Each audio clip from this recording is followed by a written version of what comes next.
Hello friends, online study वनियम में आप सभी का स्वागत है। आज हम लोग यूरोपीय कंपनियों का आगमन में ठीक है अंग्रेजी कंपनियों के बारे में पढ़ेंगे। इसके पहले वाले वीडियो में हम लोगों ने पुर्तगाल और डच कंपनियों के बारे में पढ़ चुके हैं। ठीक है, यदि आप हमारे चैनल पे नए हैं तो आप प्लेलिस्ट में आधुनिक भारत के इतिहास के प्लेलिस्ट में जाकर इस वीडियो को देख सकते हैं। आइए हम देखते हैं।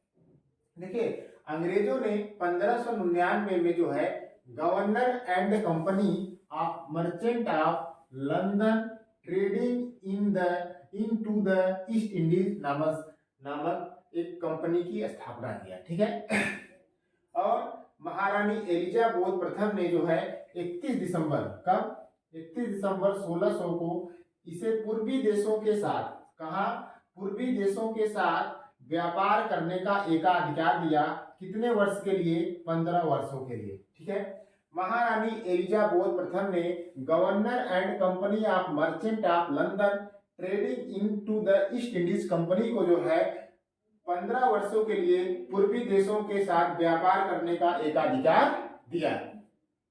ठीक है, और इस जो कंपनी थी, इस कंपनी में एक निदेशक होते थे। कौन होता था? एक निदेशक होते थे, एक उपनिदेशक होते थे, 24 सदस्य होते थे। ठीक है, एक निदेशक, एक उपनिदेशक, 24 सदस्य होते थे। ठीक है, बाद में इनको जो है कोर्ट ऑफ डायरेक्टर्स कहा जाने लगा और या निदेशक मंडल कहा जाने लगा। ठीक है, इसके बाद जब जेम्स प्रथम इंग्लैंड के राजा थे तो 1609 में इसे एक नवीन व्यापारिक चार्टर प्राप्त हुआ। क्या हुआ? इसे 1609 में इस कंपनी को ठीक है, इस कंपनी को 1609 में एक व्यापारिक चार्टर प्राप्त हुआ। ठीक है, इस कंपनी के कंपनी के विशेषाधिकार को शाश्वत रखा गया। ठीक है, कंपनी का जो विशेषाधिकार था शाश्वत रखा गया, लेकिन 3 वर्ष के पूर्व सूचना पर 3 वर्ष के पूर्व सूचना पर कंपनी को समाप्त किया जा सकता था। ठीक है, इसके बाद चार्ल्स द्वितीय के समय में चार्ल्स द्वितीय जब इंग्लैंड के राजा हुए तो कंपनी ने उन्हें 1,70,000 पाउंड, कितना? 1,70,000 पाउंड जो है एक ऋण के रूप में दिया, या कहिए 1,70,000 रुपए नहीं दिया, और इसके बदले में कंपनी को इन्होंने क्या दिया? पुराने विशेषाधिकार लौटा दिए। ठीक है, चार्ल्स द्वितीय ने क्या किया? कंपनी ने जब इन्हें 1,70,000 पाउंड दिया तो इन्होंने कंपनी के पुराने विशेषाधिकार लौटा दिए। ठीक है, उसके बाद इन्होंने किले बनाने कंपनी को, ठीक है, किले बनाने तथा सेनाएं रखने, पूर्व देशों के साथ युद्ध करने, संधि करने, ठीक है, और न्याय व्यवस्था करने का अधिकार दे दिया गया। जब चार्ल्स द्वितीय को 1,70,000 पाउंड मिला तो उन्होंने क्या किया कि इसके बदले में कंपनी को पुराने विशेषाधिकार लौटा दिए। ठीक है, और इसके बाद किले बनाने, सेनाएं रखने और पूर्व देशों के साथ युद्ध एवं संधि करने, और इसके साथ साथ न्याय व्यवस्था करने के अधिकार कंपनी को दे दिया इन्होंने। ठीक है, लेकिन कंपनी के एकाधिकार के बावजूद जो है एशिया के साथ क्या इनका जो व्यापार था वह स्वतंत्र व्यापार होता रहा। ठीक है, कंपनी का एकाधिकार तो था, लेकिन एशिया के साथ इनका जो अंग्रेज थे वह स्वतंत्र व्यापार करते रहे। ठीक है, और इन्हें जो है क्या कहा गया? स्वतंत्र सौदागर कहा गया। ठीक है, इसके बाद न्यू कंपनी बनी। जो स्वतंत्र व्यापारी थे इनकी कंपनी के विरोध में, इस कंपनी के विरोध में जो governor and company of merchant of London trading into the east Indies company थी, उसके विरोध में न्यू कंपनी बनी। इसमें जो है स्वदेशी प्रतिद्वंदी शामिल थे। ठीक है, 19 जनवरी 1694 को क्या हुआ? 19 जनवरी 1694 को हाउस ऑफ कॉमन्स में, ये हाउस ऑफ कॉमन्स में जो है एक प्रस्ताव पारित किया गया, और प्रस्ताव में कहा गया जब तक संसद कानून के द्वारा मनाही न कर दे तब तक इंग्लैंड के सभी नागरिकों को व्यापार करने का अधिकार है। तो हाउस ऑफ कॉमन्स में कहा गया कि जब तक संसद यह पारित न कर दे तब तक सभी इंग्लैंड के सभी नागरिकों को व्यापार करने का अधिकार है, और किसी को ऐसा नहीं है कि कंपनी को एकाधिकार था उस क्षेत्र में व्यापार करने के लिए। ठीक है। बाद में 1698 ईस्वी में और भी कंपनियां बनती हैं, जैसे जनरल सोसाइटी नाम से बनती है, English and trading in east नाम से कंपनियां बनती हैं, लेकिन ये व्यापार में बहुत सफल नहीं होती हैं। बाद में इनका 1702 में, कब 1702 में इन कंपनियों का जो है विलय हो जाता है। ठीक है। तो ये governor and company of merchant of London trading to the East India Company जो है 1599 में बनी, और महारानी एलिजाबेथ ने प्रथम ने 31 दिसंबर 1600 को इन्हें 15 वर्षों के लिए व्यापार करने के लिए दिया। ठीक है, एकाधिकार दिया था। ठीक है।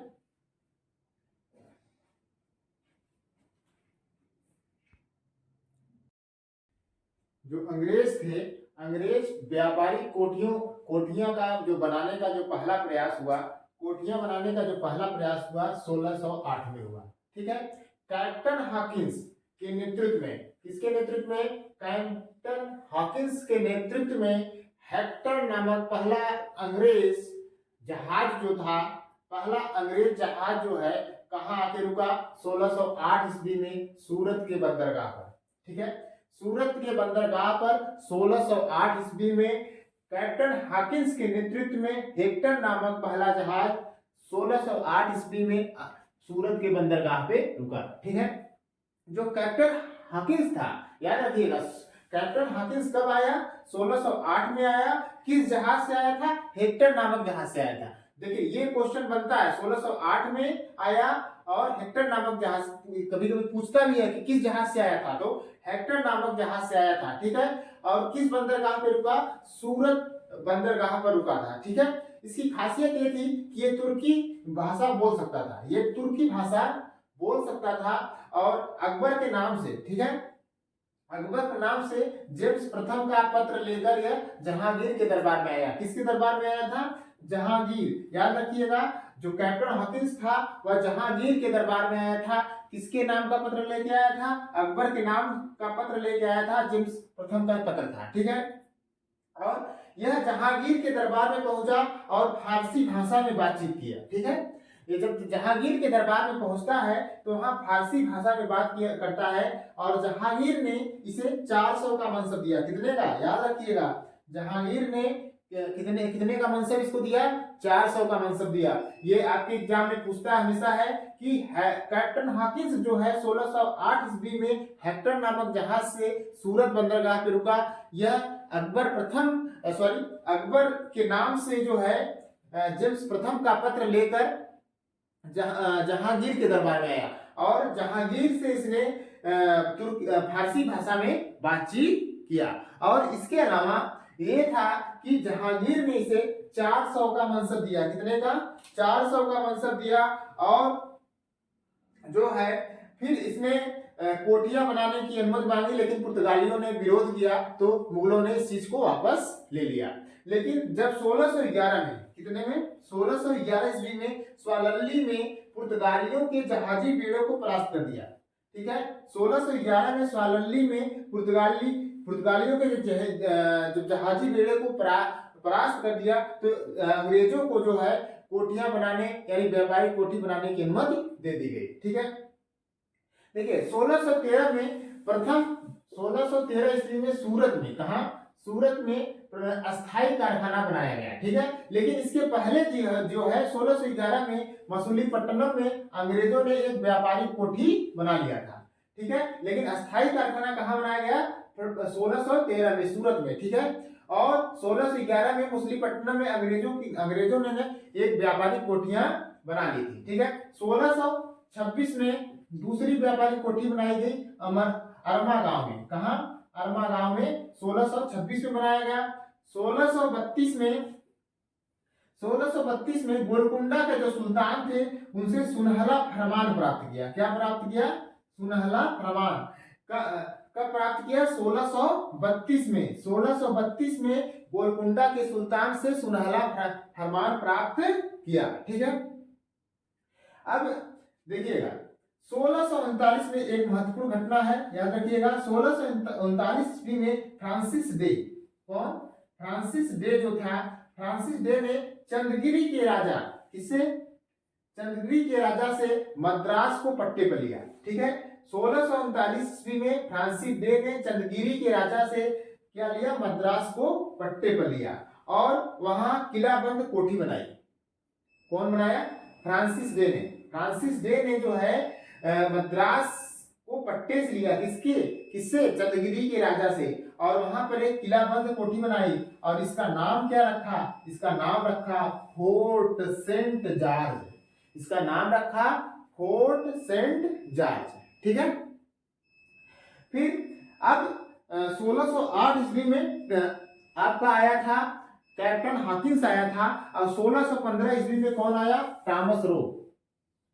याद रखिएगा 1615 ईस्वी में थॉमस रो आया। ये भी किसके दरबार में आया था? ये भी जहांगीर के दरबार में आया था। 1608 ईस्वी में कैप्टन हॉकिंस आया, और कैप्टन हॉकिंस जो है किसके दरबार में आया था? जहांगीर के दरबार में आया था। और 1615 में जब सर थॉमस रो आया तो भी जहांगीर के दरबार में आया। ठीक है, और 1623 ईस्वी में, याद रखिएगा 1623 ईस्वी में सूरत, भड़ौच, अहमदाबाद, आगरा, मसूलीपट्टनम में फैक्ट्रियां स्थापित की गई।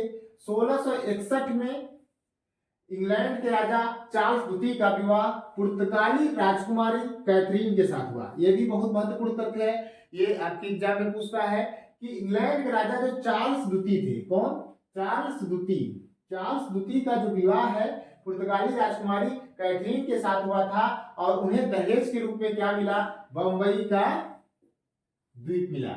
बंबई का जो द्वीप मिला इनको किससे मिला? पुर्तगालियों से मिला, कि दहेज के रूप में मिला। किसको मिला? चार्ल्स द्वितीय। चार्ल्स द्वितीय ने पुर्तगाली राजकुमारी कैथरीन से विवाह किया था। ठीक है, और लेकिन बाद में क्या हुआ कि चार्ल्स द्वितीय ने 10 पाउंड वार्षिक किराया पर, क्या 10 पाउंड वार्षिक किराया पर लेकर ईस्ट इंडिया कंपनी को इन्होंने दे दिया। ठीक है, बंबई द्वीप को। फिर उड़ीसा के 1633 ईस्वी में हरिहरपुर और बालासोर, हरिहरपुर और बालासोर में उड़ीसा में जो ये पड़ता है वहां पर भी फैक्ट्रियां स्थापित की गई। और 1651 में हुगली में, भाई बंगाल में है, हुगली में कोठी स्थापित की गई। ठीक है, और एक और औरंगजेब के समय अंग्रेजों का एक महत्वपूर्ण घटना घटी थी कि सर जॉन चाइल्ड जो था उसने बंबई तट पर मुगल जहाज पकड़ लिया था।